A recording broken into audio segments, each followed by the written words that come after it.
Good day, everybody. My name is Hannah, and I am loving, living, and inspiring through classical music, shared experiences, and lessons learned. In today's video, I'm going to speak on my own experiences of anxiety, a couple of stories about it, what I did to help me, in hopes that it can help you. So I came up with kind of 6 things that really helped me, and I'm sharing this because although I'm not someone who has experienced anxiety that's severe, I'm not someone who's had to have it like my whole life. I've kind of developed it for very specific things, and this message is for those people who maybe have gotten anxious or some weird fear over certain things and they want to overcome it. So if you are someone who has something really severe and you've dealt with it your whole life, you should definitely see a doctor or some sort of medical professional who knows what they're talking about, because I assure you, I do not. I'm just talking about my own story. So getting right into some of my 2 things that really stick out for me.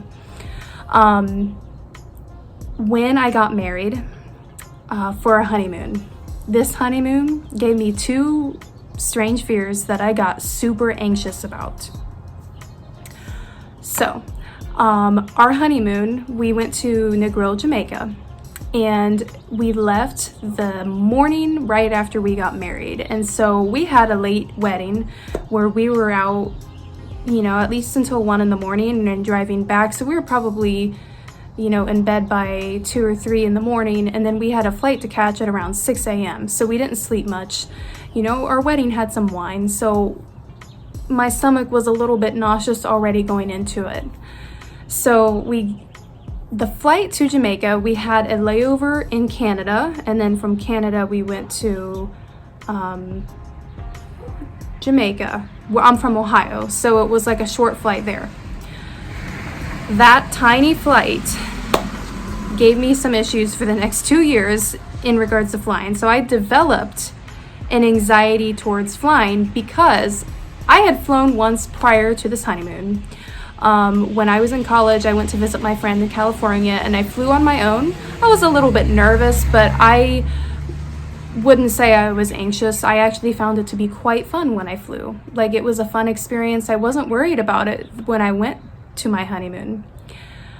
But when we got on the plane, first off, the plane was like super tiny. I don't know what you call those type of planes, but it was a tiny, I don't know if it was like a shuttle plane, but it was small. And when we got on it, and it was kind of cramped too. I remember like feeling very tight. As soon as the flight started, you could feel the wind, and then they had an announcement that there might be some turbulence. This is the worst turbulence I have experienced. Now, it wasn't to the point where you're like knocking your head around. It was just quite heavy turbulence. And I remember when it first happened, I grabbed my husband and clenched his hand really hard. And in my head, I was just freaking out. Like, I truly thought, like, am I going to die? Like, that was the feeling that I had. And, I started to breathe faster. I remember closing my eyes and like, oh my gosh, what's gonna happen? And it was a horrible, like, the stuff that happens in your mind when something unexpected like that happens. It was just really not a comfortable experience. And so from that one experience, I developed this weird anxiety towards flying. And then from that same trip, the second thing I got really anxious about.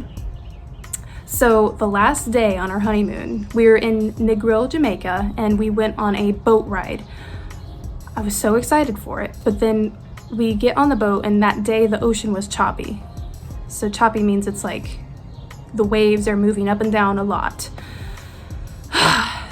Me and my husband, we got so seasick. I didn't know that I was someone who got seasick because I've gotten on boats on lakes before, and I never experienced anything. I guess, it's different when you're on an ocean. And I also didn't know that you are still seasick when you're off the boat. Like, it doesn't stop once you get off. So that whole night after, and this was our last night there, we were sick from the boat that we were on. Then you have to get on a flight after that, after I was just anxious about the flight getting there. So you can imagine how this all developed into one giant anxiety ball. So that's kind of, those are the two things I'm going to speak on, because 2 to 3 years after that, I kind of dealt with some fear and anxiety on these things.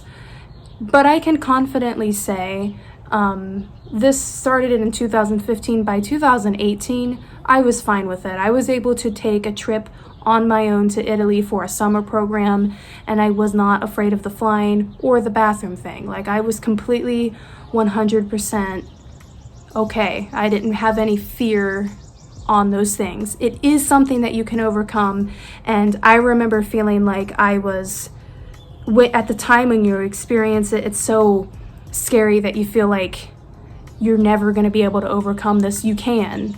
You just gotta put in the work to do it. So here are things that I've done, and real quick, I also want to mention one more time that I am not a medical professional, and if you are someone who is experiencing this, you might want to seek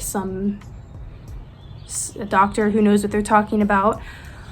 Okay, so knowing the definition of anxiety, and that being, now this is just the first definition that came up when I Googled it, but the definition of anxiety being a feeling of worry, nervousness, or unease, typically about an imminent event or something with an uncertain outcome.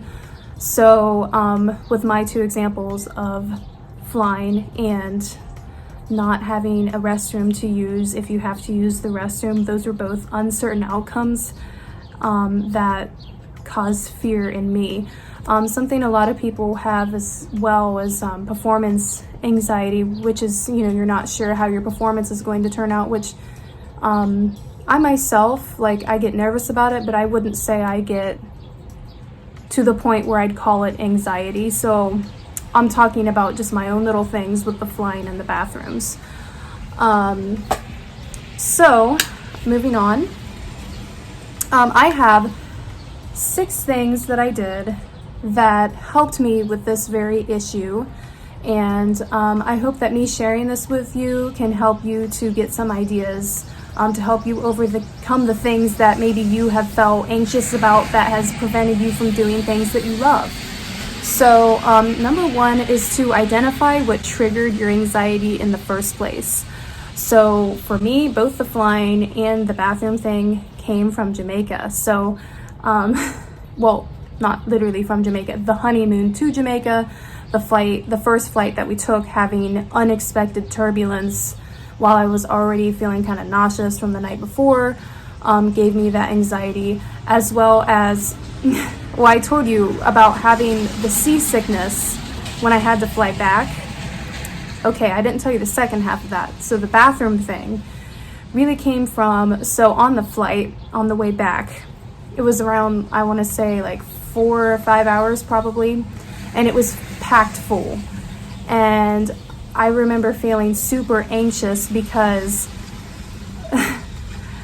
people would get in line to use the restroom, and the flight attendant would come in through the aisle when they give their snacks or they're picking up trash or whatever, and it was blocked. So that meant if you had to go, you couldn't get there. Or if you had to go, you had this long line to wait through. And I'm thinking, if you're seasick, what if I'm gonna get sick and there's this long line, or the aisle is blocked where I can't even get there? What am I gonna do? That type of stuff. And then to top it all off, when we got back to the hotel, because we had a layover in Canada before we can get back to Ohio. So the hotel that we stayed at, we ate at the restaurant there, and there was something in that food. I kid you not, me and my husband both got food poisoning from this restaurant because we were both sick, and it seemed like every time we felt sick, we both had to go to the restroom at the same time, and there was only one.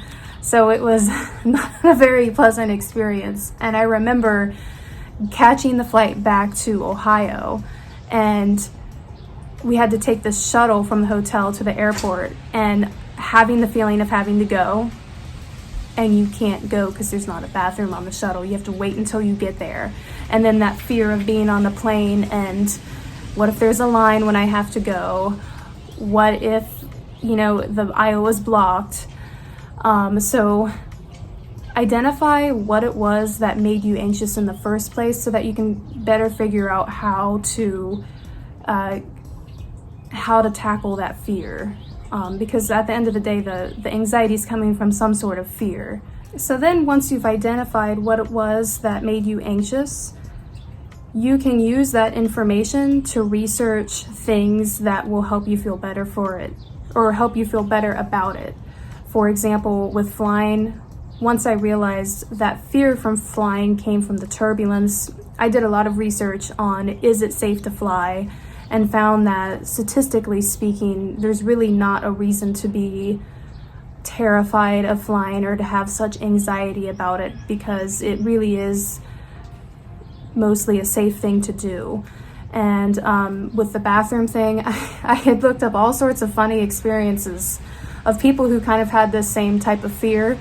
And I don't know, with the bathroom thing, it's almost like you just gotta kind of use preventative measures, and if something does happen, then you have a funny story to tell other people. So the second thing that I did to handle this stuff is watching out for the physical symptoms. When you start to feel anxious, notice what your body starts to do. For example, when I told you how I got anxious on the flight that I had, I took my husband's hand and I clenched it really hard. That is exactly what you shouldn't do if you're starting to feel anxious, because when your body starts to react to what's going on in your mind, it starts to feed off of each other and make it worse. So keep your body relaxed when you're starting to feel that anxiety coming on. Purposely keep your hands relaxed. Purposely keep your shoulders and neck relaxed. That will truly help. It sounds simple, but it really did help me. So with that, the third thing that really helped me was also my breathing. Keeping my breathing slow and steady. If you notice when you start to get anxious about something, you will start to breathe quicker and faster and shorter. That type of breathing, you don't want to do that. So purposely tell yourself to breathe slow. Something that I did the first flight that I took after I got so anxious about it, like after the whole honeymoon thing, the year after I went to Ghana. And what I did was I purposely breathed in slower. Like I would count, you could count to any number. Like let's say you want to breathe in for 8 seconds. And then just hold it for a little bit and then out for as long as you want. Something else you can do, I think this is correct. There's something called I want to say it's 4, 7, 8. I think that's what the numbers are. It's when you breathe in for 4 beats, you hold for 7, and you go out for 8 beats. So breathing in for 4, hold 1, 2, 3, 4, 5, 6, 7, out. And you do that. That's supposed to, for whatever reason, that formula is supposed to help you relax more. And to keep you calm. So keep your breathing slow and not letting yourself get carried away with your mind. That really helped. The fourth thing is something that I didn't know how to say it, but like a placebo. Something, or maybe it really does work. So what I'm talking about is I had researched at the time crystals or stones. There's local stores that I have around me that you can go to get those things, but you can also get them off Amazon and whatnot, where you some of them are supposed to have certain properties. So for example, I have this stone right here. I'm actually not sure what it is. Maybe it's black tourmaline, maybe it's cool, I'm not sure. I'm just using this as an example, but I did have a certain stone. I believe it was sunstone. It was a mix of orange and like clear swirly colors on it, and it was like my lucky rock. I used to carry it in my pocket when I had auditions, and the auditions that I carried that in my pocket to, I got into. So I thought that was my lucky rock. But I also carried around rocks for protection and to help me with the anxiety. And even, let's say it's just a rock and it doesn't really even have, you know, magical powers into helping with these things. The thought of me thinking that it's working, it helped me. So getting a placebo like that, like a rock or a crystal, you know, like a special teddy bear, and you probably don't want to take that with traveling, but anything like that you can use for your own self can be helpful, because at the end of the day, you just want your anxiety to be gone. So even if it seems silly, who cares? It helped you. The fifth thing that really helps me is to purposely distract myself, because for me, I noticed that the anxiety came from my mind, and if my mind's distracted, then it doesn't have time to get myself all worked up. So for flights, and even because for me, the bathroom thing came from traveling, because a lot of times when you're traveling, your chance to use the restroom is not as great. So podcasts, I would find something before, like, I'm specifically talking about travel. If you're anxious about something else, just apply it to that, but I'm using my own examples. So for traveling, I would download some podcasts that I was really into, and I would make sure that I listen to them. I'd keep my mind occupied. You can also do like an ebook or any book, really. You know, get started on it before you go so that you know you're really into it. It has to be something that that your mind truly wants to go to, that you truly like to read about. You know, read that thing, get yourself distracted. YouTube videos. If you're in a place that you can use internet, do that, because that also helps. So purposely distracting myself helps me not only with anxiety, but it helps me with just overall happiness as well. And then finally, the sixth thing that I have, I know a lot of people don't like to hear it, but meditation. You should meditate as a preventative thing. I noticed if I'm like really worked up, meditating at that moment isn't the best for me, because sometimes if you listen to a guided meditation, they will tell you to, you know, do specific breathing exercises that are good, but if you're already going, it like makes it even worse. So maybe don't do it then, but to do it consistently as a preventative thing, because if you're already doing it, you're already going to get in a space of calm. And that's really helped me. Like, for example, if you're anxious about flying,